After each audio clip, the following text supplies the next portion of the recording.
Eu começo com um maravilhoso, que é o nosso quadro de Amor Exigente.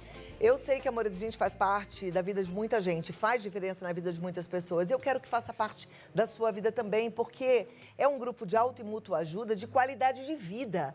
Começa com a dependência química, mas vai além da dependência química. Então, cuida dos dependentes químicos, mas cuida dos pais, cuida das crianças em prevenção, cuida dos idosos no grupo de Sempre é Tempo. É maravilhoso. E é uma instituição sem fins lucrativos. E olha, você pode participar de onde você estiver, porque agora na pandemia, a gente aprendeu que a gente se comunica da mesma forma, só que com uma dinâmica diferente, online. E a gente aprende a caminhar, entendendo que a gente não está só. A gente pode estar vivendo um distanciamento, mas nunca isolado se você está dentro da família Amor Exigente, tá? E hoje eu recebo com muita alegria o diretor de grupos da Federação de Amor Exigente, Luiz Fernando Calduro. E hoje eu tenho a honra de receber também o Ronaldo Guilherme Vitelli Viana, que é terapeuta ocupacional. Seja muito bem-vindo, Luiz. Alegria, Cláudia! Como o padre Haroldo, deu até saudade. Alegria! Bom. Que bom estarmos juntos e é assim mesmo, Cláudia, como você está nos falando, como é importante agora estarmos usando os onlines da vida, não é? A tecnologia veio, e a Federação de Amor Exigente está explodindo aí online. Eu tenho visto, com live, com os grupos virtuais, não é? E Dona Mara super ativa, participando de muitos grupos. Por exemplo, hoje, todas as segundas-feiras, às 20 horas, tem um grupo online nacional e Dona Mara participa. Então, Dona Mara, gratidão aí por essa participação intensa. E vamos ter um curso. Lembra que falávamos dos nossos cursos do Soutanier? Vamos ter um primeiro curso online, Cláudia. E é isso aí, cada vez melhor. Cada vez melhor. E aí, olha só que oportunidade. Você vai conhecer hoje o Amor Exigente. Um pouco aqui, muito mais na sua casa. O grupo nacional online, em que você deve estar inserido, começa hoje às 8 da noite. 20 horas. E o link em ponto. Pelo WhatsApp. O link é pelo WhatsApp, que eu já vou passar para você, porque eu quero que você anote no 19-3252-2630. 19-3252-2630. Você fala, eu quero o link para o grupo e pronto, estará você dentro do grupo e com certeza sairá desse grupo muito melhor. Cada vez melhor, como diz a família Amor Exigente. Certo, Luiz Fernando? E aí, encantados de poder ter o Ronaldo novamente. Nossa família de Amor Exigente amou a Ana Luísa e o Ronaldo nestas 2 últimas semanas. Olha, é um casal abençoado, eles são realmente muito sábios. Eles são lá de Belo Horizonte, né? Minas Gerais, e têm cooperado muito nas últimas semanas. E eu pedi para que o Ronaldo continuasse, e eu até encomendei um tema. Você lembra qual que foi, Luiz Fernando? Para falar das famílias terapêuticas, não é? E que ele desse uma reprisada naqueles 6 itens, 6 características, né? Desta família. Vamos ver se ele recebeu o nosso recado, Cláudia. Muito jóia, porque, na verdade, o Ronaldo trouxe aqui, junto com a Ana Luísa, a possibilidade, na verdade, a necessidade das nossas famílias serem comunidades terapêuticas. Ou seja, a gente tem uma missão, né? A Bíblia até fala que a gente recebe um filho que é criatura e que a gente, na educação, transforma-o em filho de Deus. Então, a gente vai caminhando desse jeito. A gente recebe esse ser humano e a gente precisa agir de forma coerente, com responsabilidade como pai e mãe, para transformá-lo nesse cidadão maravilhoso, nesse filho de Deus, que é o que a gente sonha para eles. Aí, talvez, nesse meio do caminho, porque a gente também vai fazendo as coisas muito no nosso instinto, na lei natural da vida, você tenha se perdido. E quantos de nós, né? Eu mesma me lembro, meu primeiro filho, eu tinha 22 anos, Luiz Fernando, uma criança, né? sabia tão pouco da vida. E aí a gente vai fazendo por instinto aquela educação, sem os filhos não vêm sem pensar, com manual. Um manual de instrução, né? Aí, de repente, graças a Deus, o meu filho é um menino maravilhoso, mas de repente, nesse meio do caminho, a coisa vai para um lado que você não queria. E aí, dá para consertar? Dá sim. A sua casa pode virar e deve virar uma comunidade terapêutica, tá? Cláudia, se tiver tudo certinho, mesmo assim, a sua casa deve ser uma comunidade terapêutica. E o Ronaldo estava explicando pra gente alguns pontos. Vou chamar ele, que já está aqui pelo Skype. Como vai, Ronaldo? Boa tarde, tudo bem? Boa tarde, tudo bem? Muito obrigado aí pelo convite novamente. Eu é que agradeço pelo convite de nos fazer pensar aí na possibilidade e necessidade das nossas famílias serem comunidades terapêuticas. Muito obrigada, porque eu não tinha pensado ainda por esse ângulo, sei que muita gente também não tinha pensado, e você trouxe para a gente essa reflexão e esse desafio maravilhosos. Eu que agradeço. Agora, é como nós falávamos na semana passada, né? Falei assim, nós temos aí uma contradição, porque as comunidades terapêuticas foram criadas para, vamos dizer, imitar as famílias, né? Para que elas tenham estruturas semelhantes às das famílias. E nós estamos fazendo uma relação inversa, né? De que as famílias sejam organizadas como comunidades terapêuticas. Mas é evidente, como você falou, no percurso familiar, às vezes a gente lida com uma contingência de um ente adoecido por causa do uso de álcool e droga. E aí, então, as coisas já não estão mais num curso tão natural, né, tão normal quanto a gente pretendia que fosse na organização da família da gente. Então é por isso que a gente está fazendo essa reflexão, né? Falou assim, no momento em que a gente enfrenta esta dificuldade junto à família, né, no seio, no bojo da família, o que nós podemos ter de mudanças ou de reflexões ou eu acho até que é resgate, de recuperar algumas coisas que talvez a gente tenha deixado de lado. Perfeito. Né? Você falou pra gente, se eu não me engano, 6 características de uma comunidade terapêutica. E eu pedi pra gente voltar essa semana para falar em termos práticos sobre a rotina de uma comunidade terapêutica. Já que a gente quer imitar a comunidade terapêutica e muita gente não conhece, o que é que acontece na comunidade terapêutica que deve acontecer na nossa casa também? Correto. Na semana passada a gente falou daqueles 6 itens que estão na lei constitucional e que falam do que seria, né, um mínimo, evidentemente, da organização da comunidade terapêutica. E aí são princípios, né, ou pressupostos. A gente falou da abstinência, nós falamos também da necessidade de permanência voluntária e, no caso da comunidade terapêutica, por um período transitório, né? Ou seja, um período curto, o que também não diferencia da família nossa, né? Porque nós não temos os filhos para eles ficarem na casa eternamente, mas para que eles também possam alçar voos e que eles possam constituir também suas famílias.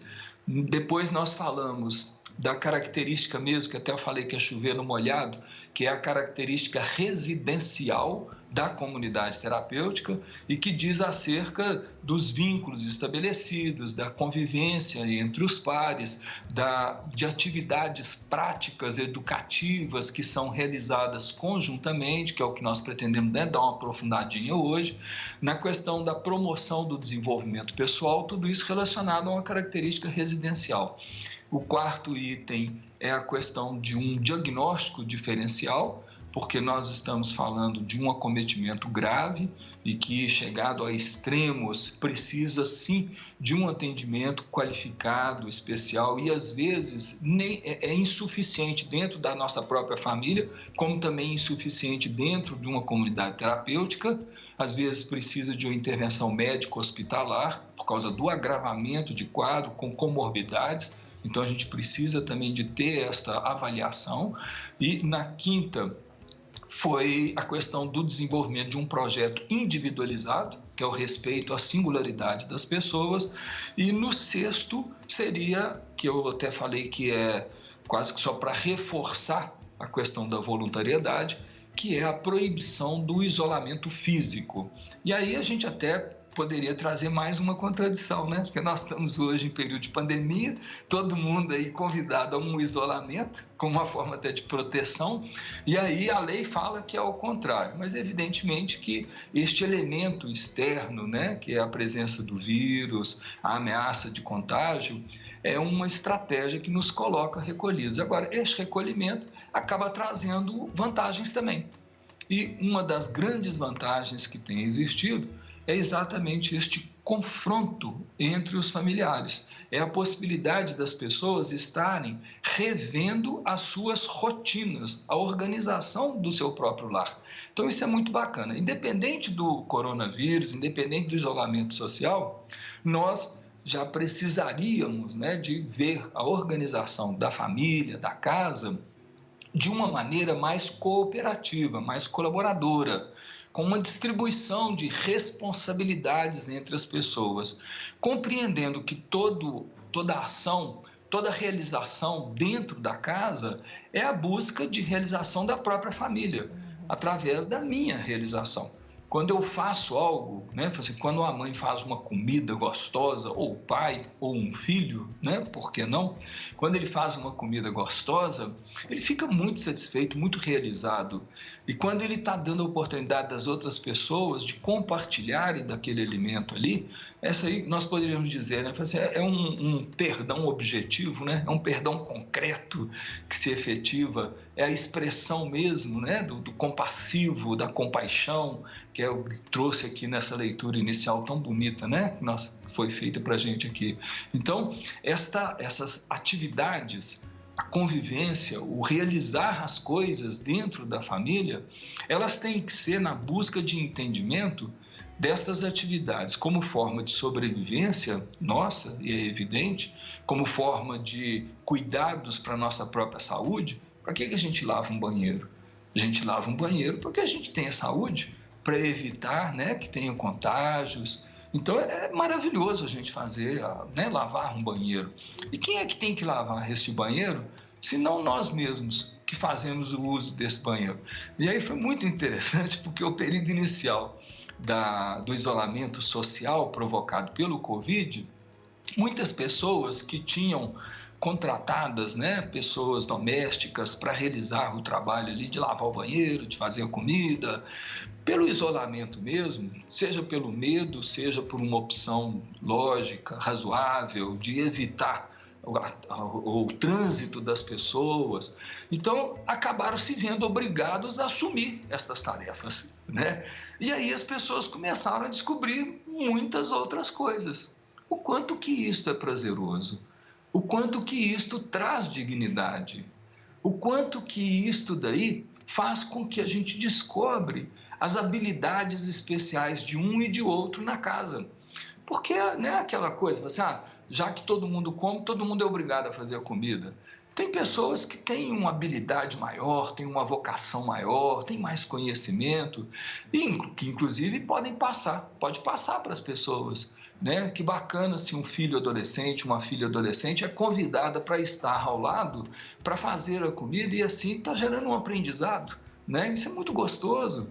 E olha que precisou da gente muitas vezes estar isolado para descobrir isso. É impressionante. Né? Como você fazer da sua família um lugar de proteção? Como transformar a sua casa numa comunidade terapêutica? Porque é esse o nosso papel como responsável. A gente precisa ajudar os nossos filhos a serem transformados, se eles estão vivendo, por exemplo, a doença da dependência química, e é possível essa recuperação, a gente tem visto histórias lindas, mas também fazer a prevenção, fazer um acompanhamento saudável, porque não é só a dependência química que é um problema, às vezes é uma droga de comportamento e não a droga em si. Isso tudo a gente pode mudar quando a gente tem instalada uma comunidade terapêutica dentro de casa. Ronaldo estava falando para a gente um pouquinho sobre o serviço, né?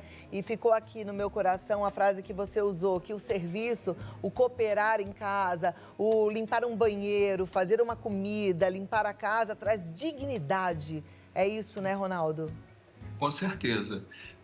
Na realidade, todas as ações que nós realizamos, quando feitas com significado, elas colaboram para a nossa própria evolução, né? E o ambiente familiar, ele é o meio onde a gente vive os fundamentos mesmo da vida social. Não tem outro lugar para a gente aprender ser um ser social, né, que não na própria família. Então, a convivência, o estar vivendo junto dentro de uma casa, não é só resolver problemas práticos da vida, questões administrativas ou ter uma condição de ganho. A gente é muito contaminado, né, vamos dizer assim, na realização das nossas tarefas, das nossas ações, por diria que um mito existente na nossa sociedade, é de que todo trabalho, toda atividade, todo fazer é para ganhar dinheiro. E se não der dinheiro, não presta, não vale. E ainda tem mais. Tem uns que valem para ganhar muito dinheiro e outros que não valem nada, que são subvalorizados, como o trabalho de domésticos, né? Então, tem um preconceito muito grande na nossa sociedade relacionada às questões do fazer, do trabalho doméstico, principalmente, assim como outros trabalhos, como o próprio trabalho, né, vamos dizer assim, não em termos de trabalho, mas de atividade, como o lazer, como as atividades culturais, e isso realizadas dentro do próprio ambiente familiar. A gente está tentando aqui, né, fazer um paralelo da comunidade terapêutica com a casa. As comunidades terapêuticas hoje, elas são regidas por uma resolução do Conselho Nacional de Política sobre Drogas, e nesta resolução, que é a chamada Resolução 01 de 2015, deu uma polêmica danada, mas graças a Deus hoje já está no seu lugarzinho de normatizadora dos trabalhos. E do artigo 12 até o artigo 16, fala exatamente sobre a organização das atividades dentro do ambiente. Aí faz a sugestão de que se coloquem, né, à disponibilidade atividades recreativas, entendidas inclusive com essas atividades culturais, de esporte, né, que são essas que iniciam mais imediatamente o prazer, as atividades religiosas, espirituais, né, que é de desenvolvimento espiritual, falando de religiosa, mas também não tem preconceito em relação a isso, não. 92% da população do país declara ter uma religião, né? Então, mas é bom falar de uma maneira mais generalizada. Então, a questão do desenvolvimento espiritual, que é o desenvolvimento interior, né? Então, atividades que fazem com que a pessoa esteja mais centrada em si mesma. E aí tem tantas, a meditação, o yoga, né, a leitura da Bíblia, como nós fizemos agora recentemente, aí tem um universo fantástico, lindo e maravilhoso. E que momento que a família está fazendo isso junto, igual a comunidade terapêutica faz todo o começo do seu dia, né? Então, é importante da gente sentar, fazer oração. É bacana, na comunidade terapêutica, habitualmente, as pessoas fazem o agradecimento do alimento antes de fazerem a refeição. Por que não fazermos isso dentro da nossa casa? Será que isso é coisa do passado? Será que isso é coisa que não tem mais valor? Ou será que é um valor importante que nós acabamos relaxando e deixando perdido no tempo aí e que vale a pena resgatarmos? Essa é a segunda. Na terceira, é colocada da promoção do autocuidado e da própria sociabilidade. Então, que seriam essas atividades que a gente estava falando, do limpar, do guardar, do arrumar, do fazer a manutenção. Então, esses cuidados próprios do espaço físico, né, do ambiente, que é um ambiente que você está compartilhando. E, por último, propostas atividades de capacitação, promoção do aprendizado, de formação, de atividades práticas, né, inclusivas, vamos colocar assim, e que seria então essa visão, né, assim, das atividades que estariam mais voltadas a uma vida social produtiva, e aí sim no sentido, inclusive, de atender ao bojo da nossa sociedade, que é o capital. Mas, basicamente, eu até trago uma outra maneira de compreender, mas que se aplica dentro da nossa vivência também, evidentemente, dentro da casa. Então, tem as atividades que são as atividades capitais, que regem por uma normativa social de trabalho e que tem ali um valor financeiro. Então, são atividades dentro da casa, ou os entes da casa precisam de ter isto, precisam de ter as suas habilidades, as suas vocações para ajudar nas despesas. Isso é um fato, né? Assim, nós estamos dentro da sociedade capitalista. Tem as atividades domésticas, como a gente já falou. Então, é todo mundo dividir ali para o cuidado desta vida coletiva, sempre visando a promoção da saúde, sempre visando o cuidado, o autocuidado e essa vida socializada que nós temos. E eu acrescentaria aí, talvez a de grande importância, que seriam as atividades simbólicas. Na realidade, tudo que a gente faz, a gente busca a valorização desses fundamentos da vida social mesmo. Tudo que a gente realiza para ter uma identidade. E dentro da casa isso é importante inclusive a gente avaliar de maneira crítica quando a gente elege como identidade dentro da casa aquele azarão, aquele erradão, aquele que não faz nada, aquele que não contribui, aquele que está de fora. Muitas vezes a gente acaba criando estigmas e bullying dentro da própria família e começa ali. E uma pessoa que cresce escutando que não dá conta, que não presta, que não consegue, que não faz, o que essa pessoa vai ser depois na prática, na experiência social em relação à sua autoestima? Então é importante sim a gente ver como é que a gente está criando as identidades dentro de casa e às vezes colocando aqueles eleitos a serem os azarões. Vamos verificar com muita crítica isso e chamar esta pessoa para que ele faça junto conosco, para que ele deixe de ser um azarão, para que ele saia deste lugar, porque muitas vezes se dá pela eleição e não pela habilidade, porque todos nós temos as nossas capacidades de responder a regras, a horários, a construções de valores, mesmo que naquele momento ali o copo não ficou muito bem limpo, mas é importante que a pessoa faça para aprender, senão não vai aprender nunca. E aí então que a gente deixa os acomodados. O Leandro Carnal, ele tem uma expressão muito forte, mas que eu acho ela muito significativa. Para a gente poder criar e conviver com o idiota é muito fácil, é só a gente fazer tudo para ele. Então, que pena que muitas vezes a gente reclama de uma pessoa, acusando até de expressões muito fortes como essa, seu idiota, entende? Quando na realidade sou eu quem não estou dando a oportunidade àquela pessoa de fazer algo. Então, como é importante a gente mudar. E olha, essa mudança tem que ser radical, sabe, Cláudia? Está na hora da gente sair daquela coisa de que criança, de que o adolescente, ele não pode ter a participação ali nesta resolução dessa convivência.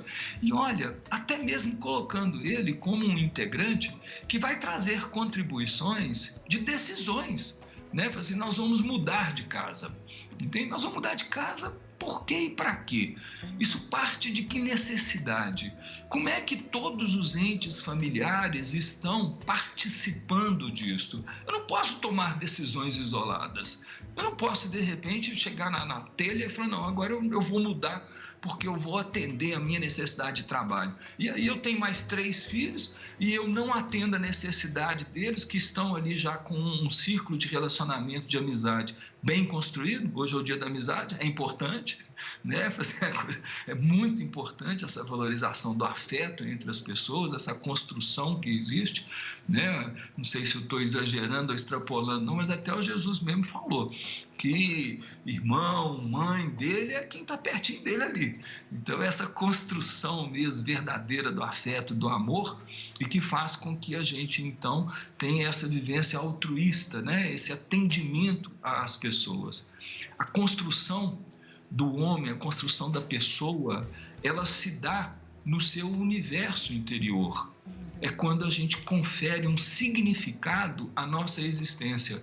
Gente, família existe para isso. Coisa pra boa. Gente dar a conferir significado à nossa existência. E isso se dá quando nós somos participativos, quando somos protagonistas desta convivência familiar. Maravilha essa reflexão que você trouxe mais uma vez para a gente, Ronaldo. Eu só posso te agradecer. Eu só queria ver com vocês se faz sentido, mas durante toda a conversa do Ronaldo com a gente, eu fiquei pensando que, assim, o Amor Exigente é um grupo de ação, é um grupo onde você não sai de uma reunião sem uma meta definida. Ronaldo falou que essa transformação tem que ser feita, e tem que ser feita mesmo, assim, para valer. Eu acho que vale deixar essa meta aí, Fazer a reunião familiar, juntar os filhos e falar, a partir de agora, vamos pensar aqui em novas regras, vamos pensar aqui em novas formas para que o nosso convívio fique melhor, para que todos nós podemos sair beneficiados dessa situação. Faz sentido? Com certeza. Dá licença, Cláudia. Uma das atividades mais importantes que existe dentro da comunidade terapêutica hoje é o que é chamado de assembleia comunitária. É isso que você está falando aí, não é? Assim, qual que é o momento da família estar sentada ali, reunida, para que ela possa trocar as experiências do vivido na semana ou no dia, ou que seja do mês, acho muito exagerado, podia ter um período um pouquinho mais curto, né? Pelo menos 2 vezes. Amei. Sempre muito bom, né? Receber o Ronaldo aqui é um O Ronaldo privilégio. é muito didático. E pena que nós não temos o Ronaldo na nossa cabeceira para poder estudar com ele. Mas ele está convidado sempre para participar do programa. Mas a nós gente vai temos na aprendendo nossa com ele, cabeceira o livro O que é o Amor Exigente. que é maravilhoso. E tudo isso que o Ronaldo falou, Dona Mara escreveu ali e nós praticamos nas nossas reuniões. Então, conheça o livro, entre no site do Amor Exigente, que você pode até adquirir o livro por lá. E é muito importante a gente ter esse livrinho na cabeceira, Cláudia. Com certeza. O site é amorexigente.org.br. Se você quer pedir o link para participar da reunião nacional hoje, é o 19-2519-6555. Tá certo esse número? Este não é é o WhatsApp? é o WhatsApp Business esse. Nós somos muito chiques. Ah, então não começa mais com 9? Começa assim mesmo? 25-19-6555? 19, 25, 19, 6555. Cláudia Cristina Tininha Chique. vai mandar um monte de link para você. Maravilha. Anotou aí? 19-2519-6555. Muito obrigada, Ronaldo. Foi uma alegria te receber mais uma vez. Muito obrigada, Luiz Fernando. E até a Obrigado, próxima, Cláudia. viu? Até breve. Até hoje, 8 da noite, quero todo mundo lá. Só pedir o link, tá certo? Vamos todo mundo Nós estamos com participar. tanta saudade de você participar. Me espera. Hoje eu tô lá. Ó, hoje. 19, 25, 19, 6555. Agora eu tenho que estar, né? Já falei que estarei.